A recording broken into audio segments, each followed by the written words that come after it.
भगवान ने वाणी दिया, ऐसी वाणी बोलिए मन का आपा कोई, अरुण को शीतल करे आपो शीतल हो। प्रेम से बड़ा संसार में कुछ नहीं है, धर्म से बड़ा संसार में कुछ नहीं है, जाने के बाद कछु नहीं है। न संसार में कुछ है, ईश्वर ने जन्म दिया है तो हरि भक्ति कर लें, और जो भक्ति करता है ना प्रभु के शरण में, वो जीवन में कभी भटकता नहीं है। हाँ, क्योंकि ईश्वर ने ये मानव रूपी तन दिया है। लोग कहते हैं कि भगवान नहीं है, भगवान नहीं है, भगवान नहीं है। ना ना ना ना ना ना, भगवान से मुख मत मोड़ो, भगवान के साथ मजाक मत करो।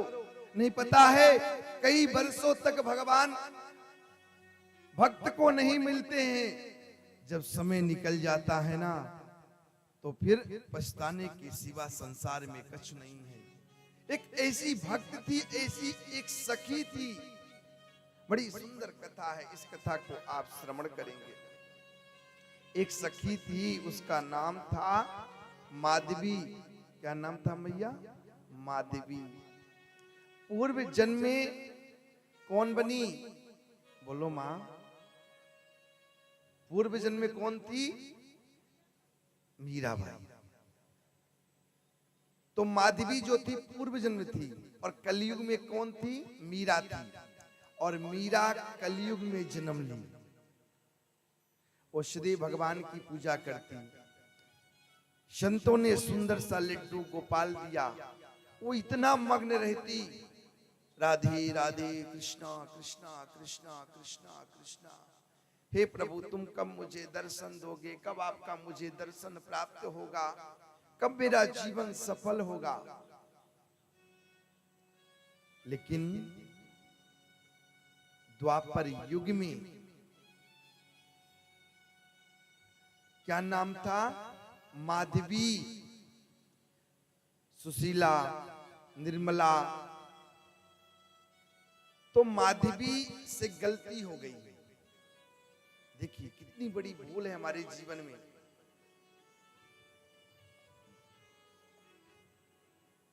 ईश्वर की कितनी बड़ी कृपा है कि हम सब यहां बैठ करके कथा श्रवण कर रहे हैं। और कई भक्तों के तो भाग्य में ही नहीं है, किस्मत में नहीं है।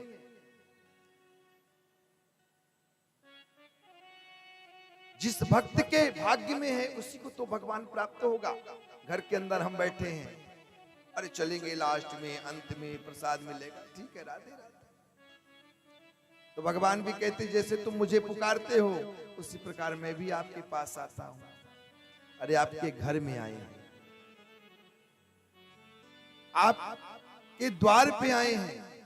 कोई घर पे मेहमान आता है तो सम्मान करते कि नहीं? बोलिए मां, जोर से बोलिए। करते हैं ना? तो ये आपके घर आए हैं गृह, और आए हैं तो इन्हें प्रेम से स्वीकार कर लीजिए। माधवी से गलती हो गई। हाँ, माधवी नाम की जो सखी थी, वृंदावन में ठाकुर जी की कृपा से माधवी की शादी जो है फिक्स हो गई। किसके साथ? सुंदर के साथ। बड़ा ही सुंदर था, अत्यधिक सुंदर। विवाह तो बैठ गया, बड़ा ही सुंदर। लेकिन जो माधवी की मां थी, क्या कहा पता है?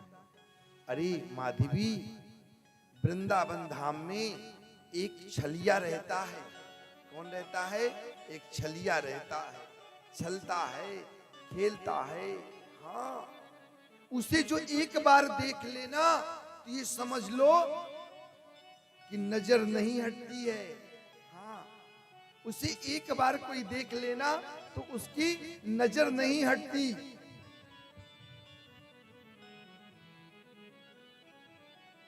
उसकी नजर नहीं हटती है। हाँ, तो एक चीज ध्यान रखना, माधवी की मां ने क्या कहा कि माधवी ध्यान करना, तुम विवाह करने के लिए तो जा रही हो, लेकिन ध्यान ये रखना कि अब जैसे उसको देखना अपने घूंघट को ढक लेना। हाँ, अपने घूंघट को ढक लेना, उसे मत देखना। जो भी वृंदावन धाम में उसे देखता है तो बस उसी के पीछे हर समय उसी को याद करना, उसी को देखना। हाँ, कनक में मोर मुकुट बिल से उसके लिए सब तरसने लगते हैं। तो बोले अच्छा माँ, ठीक है माँ, जैसे तुम कह रही हो ना, जब मेरी विदाई होगी ना और जब मैं जाऊंगी तो उस कन्हैया को मैं नहीं देखूंगी। और सुंदर का विवाह हुआ।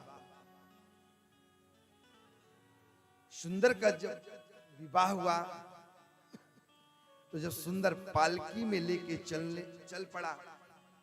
पहले विदाई किसमें हुआ करती थी? पालकी में। आजकल तो बड़ी बड़ी गाड़ियां हैं कि नहीं मैया, लेकिन कहा गया शास्त्र में लकड़ी की पालकी बहुत ही शुभ मानी जाती है, अत्यधिक बड़ा ही शुभ माना जाता है। तो पालकी में सुंदर जो है लेकर के चल पड़े, और जब पालकी में लेके चल पड़े, जैसे यमुना जी पार किए, वृंदावन धाम पहुंचे, तो सुदामा धामा भगवान कृष्ण, अरे सुंदर, अरे सुंदर, अरे सुंदर, एक बार जो है मुझे भी दर्शन करा दे भाभी का। बोले क्यों नहीं कन्हैया, तू मेरा मित्र है, कर ले दर्शन। और जैसे पर्दा खोलते हैं प्रभु, तो अपने घूंघट को माधवी नीचे कर ली। बोले भाभी एक बार तो दर्श करा दे, एक बार तो दर्श करा दे, एक बार तो भाभी दर्श करा दे, करा दे। माधवी ने कुछ नहीं बोला, अपने घूंघट को ऊपर नहीं किया। माँ की बात याद आ गई कि माँ ने कहा था एक वहां छलिया रहता है जो उसको एक बार देख लेता है तो केवल उसी को देखता ही रह जाता है, सब कुछ भूल जाता है। हाँ सब कुछ। ना ना, मैया ने कहा था उसे मत देखना।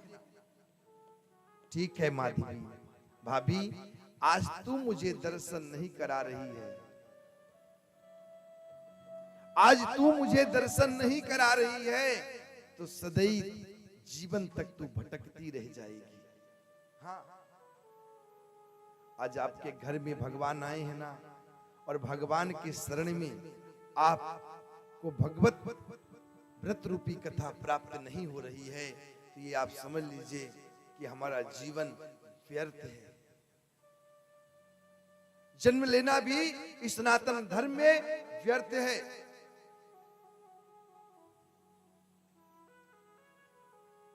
माधवी ने दर्शन नहीं दिया। प्रभु ने कहा ठीक है, ठीक है भाभी, फिर मत कहना कि मैं आपके ब्रज मुखमंडल का दर्शन करना चाहती हूं। भगवान वहीं से निकल पड़े। माधवी घर गई। एक दिन अचानक माधवी भगवान प्रभु के घर पहुंच गई। मां यशोदा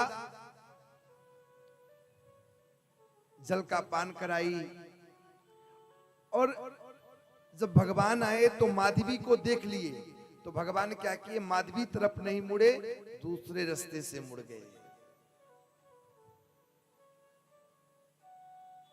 माधवी जब भगवान गोवर्धन का पूजन हो रहा था, जब प्रभु अपने भक्तों को बचाने के लिए इन कनिष्ठ इन उंगली में पर्वत को उठा लिए, तो जब पर्वत को उठाए तो जब आंधी और तूफान आई तो माधवी किसके शरण में जाके गिरी? जाके प्रभु के चरणों में गिरी। और जब प्रभु के मुखमंडल चेहरे को देखा तो भगवान ने चेहरा ऊपर कर लिया, और माधवी देखती की देखती रह गई। अरे मुझसे कितनी बड़ी भूल हो गई, हे प्रभु मुझसे गलती हो गई, मेरी गलती को आप क्षमा कर दें। मेरी माँ ने कहा था कि वो छलिया है, छलता है, जो उसे एक बार देख लेता है ना इन अखियों से, इन नजरों से, तो केवल देखता रह जाता है। भगवान के प्रभु मुझे क्षमा करें माधवी, इस जन्म में नहीं। भगवान चेहरा को ऊपर कर लिए।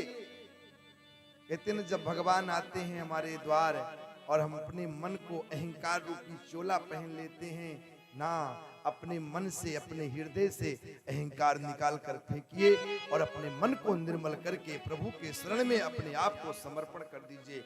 गोविंद कहते हैं तू भक्त बन करके आता है तो मैं तुझे हृदय से लगा लेता हूँ। राधे राधे बोलना पड़ेगा मैया, और जोर से, और जोर से, और जोर से। मैं हृदय से लगा लेता हूँ ना माधवी, इस जन्म में नहीं। हे प्रभु मुझसे कितनी बड़ी गलती हो गई, भूल हो गई। माधवी भगवान जब आते ना तो गोपियां, जो गोपियां थी, तो भगवान सभी गोपियों के हाथ से मक्खन खाते और माधवी देखती रहती, लेकिन भगवान वहीं से मुड़ के निकल जाते। लेकिन माधवी को एक बार भी प्रभु ने नहीं देखा। प्रभु मेरे हाथ से मक्खन खा लो, मक्खन खा लो। इंतजार करती रही, इंतजार करती रही। शाम हो जाए, सुबह हो जाए, लेकिन भगवान माधवी के घर कभी मक्खन चोरी करने नहीं गए। माधवी को जब भी देखे तो भगवान ऐसे मुड़ जाए। इसलिए शास्त्र में बताया है कि आपके गृह में, आपके घर में आप बहुत भाग्यशाली हैं मैया, कि भगवान की कथा आपके यहाँ हो रही है। ईश्वर की कृपा, ये ठाकुर जी की कृपा है कि एक बार कथा हुई, फिर दूसरी बार आपके गृह में कथा हो रही है, और हम फिर भी इस कथा को मन निर्मल करके नहीं श्रवण कर रहे, तो हमसे बड़ा अभागी कौन है। इसलिए मिला है तो हृदय लगा लीजिए। नहीं, माधवी को सब कुछ मिला, भगवान देखने गए, इस मुख्य ब्रज मंडल का दर्शन कराने के लिए स्वयं कहा कि भाभी अपने मुखड़े को दिखा दे। लेकिन कभी कभी माँ भी जो है ना, माता पिता बच्चों को अधूरा ज्ञान देते हैं।